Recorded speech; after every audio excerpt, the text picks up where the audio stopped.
Welcome to another heavy metal review. A post-apocalyptic waste is populated with foul mutants ruled by the Doms, who control others with their malign psychic powers. Ferric, the pure human, returns home to the human city of Helden to find it in the grip of Dom rule. Ferric takes over the motorcycle gang, the Black Avengers, which hunts Doms, and in a metal scene of fire, beer, and bravado, they prevent them with the mythic weapon of Helden, the Steel Commander. Ferric uses the motorcycle gang and the Steel Commander to take over the Helden democratic government and turn it into a dictatorship, sworn to annihilating mutants and the Doms. Ferric sets up camps to determine if a creature is a mutant or a pure human genotype, and those found impure sterilized or executed. Okay, what is going on here? What the hell book is this? Lord of the Swastika by Adolf Hitler. Greetings, friends, and welcome to Captain Samuel I'm not saying that. The Iron Dream by Norman Spinrad was written in 1972, and it includes a fictional work that is supposed to have been written by Hitler called Lord of the Swastika. The Iron Dream also includes a foreword and an afterword by a fictitious literary critic named Dr. Homer Whipple. The genre is science fiction that tells a moral and political cautionary tale. In terms of the book, the foreword explains that in an alternate history, Hitler moved to the USA in 1919 and worked as an illustrator for science fiction magazines and books, and then he eventually moved on to writing pulp science fiction magazines and stories. The book, Lord of the Swastika, is supposed to have been Hitler's final book that he wrote before he died in 1954 from a brain hemorrhage. Lord of the Swastika takes place in a post-apocalyptic world with pockets of radiation, and it focuses on the exploits, I guess you could call them, of the blue-eyed, blonde strongman Ferric, who returns from exile in the mutant wastes to live in the human kingdom of Helden. When Ferric arrives in Helden, he discovers that the kingdom is under the control of the Dominators, and the Dominators are mutants that have psychic powers to control the behaviors of others. Ferric wants the Dominators dead, and he wants all of the mutants out of Helden. Additionally, he wants the nation of mutants, Zind, wiped off the face of the earth. Ferric believes this is necessary to preserve the pure human genotype that hasn't been irradiated. And this is so important to Ferric that he does whatever it takes to accomplish his goals. He doesn't care about anything except his objective. He doesn't take no for an answer, and he wants his goals done yesterday.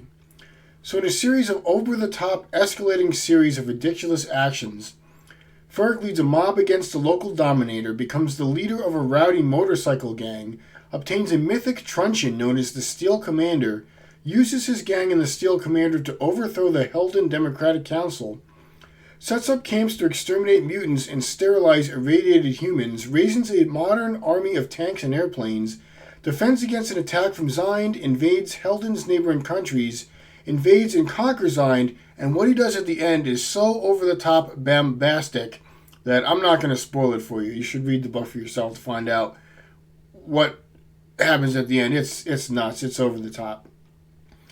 Now, Lord of the Swastika is also written like Hitler wrote and spoke.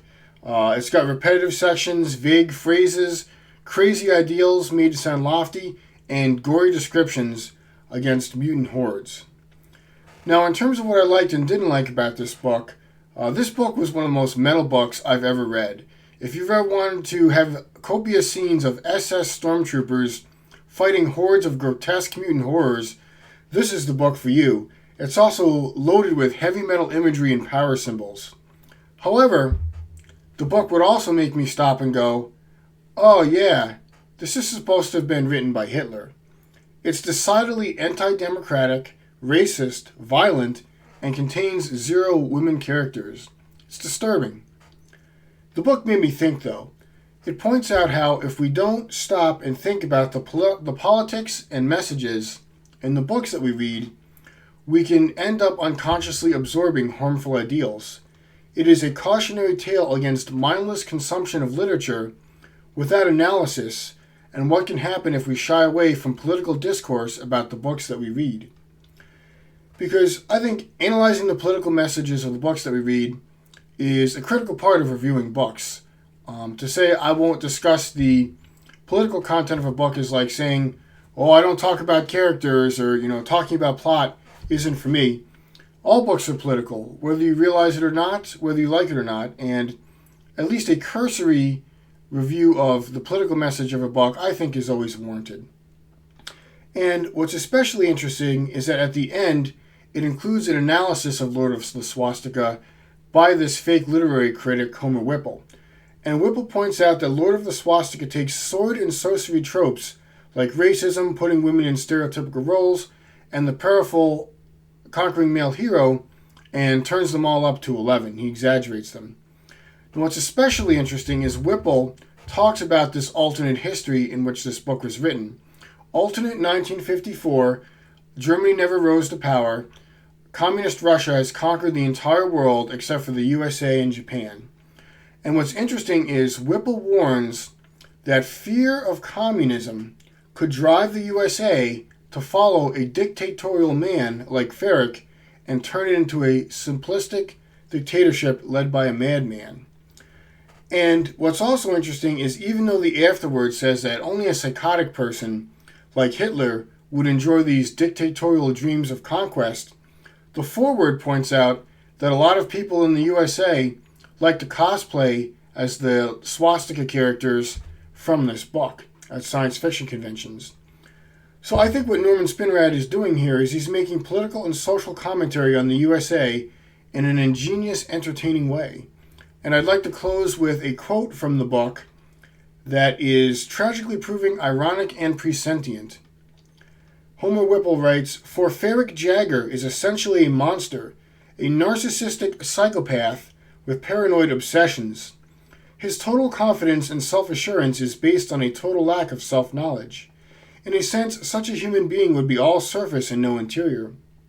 He would be able to manipulate the surface of social reality by projecting his own pathologies upon it. He would never be able to share in the inner communion of interpersonal relationship.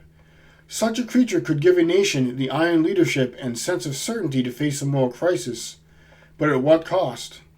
Led by the likes of a Ferrick Jagger, we would gain the world at the cost of our souls." The Iron Dream by Norman Spinrad gets 5 stars from me. It goes on my God tier pantheon of books. Highly recommended, absolute genius, and it is a cautionary tale that I consider required reading in our dystopian year of 2025, rife with Ferrick Jaggers. Thanks for watching.